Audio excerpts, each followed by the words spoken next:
Let me, along with others, congratulate Mr Finlay on securing time for this debate, and let me congratulate him too on the powerful illustrations of abuse that he has brought to us, as other members who participated in the debate has. Richard Baker correctly pointed to what has happened in the oil industry as well. Indeed, the abuses that there were in that industry led to the formation of a new union, led by Jake Malloy, that is now incorporated elsewhere. So it isn't simply construction. This is an abuse which has travelled beyond a single industry and may exist in industries where we as yet know little of it. It's worth just making a couple of points about how this sort of thing can happen. We are in a constitutional situation quite different, for example, from that which prevails in the United States.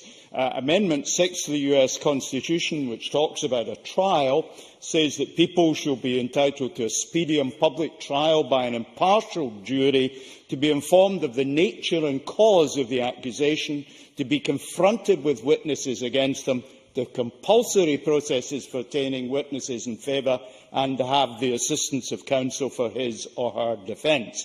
Clearly, in this environment which we are talking about today, none of that prevails.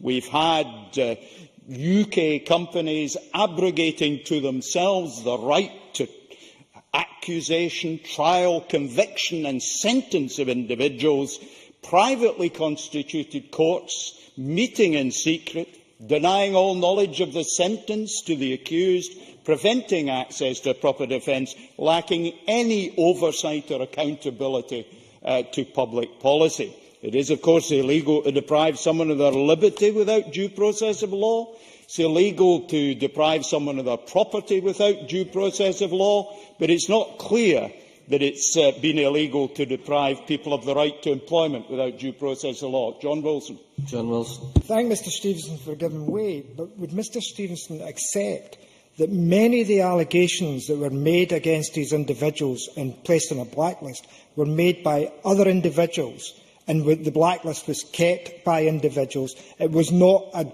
trial by jury, it was actually just a trial by hearsay. Stewart Stevenson.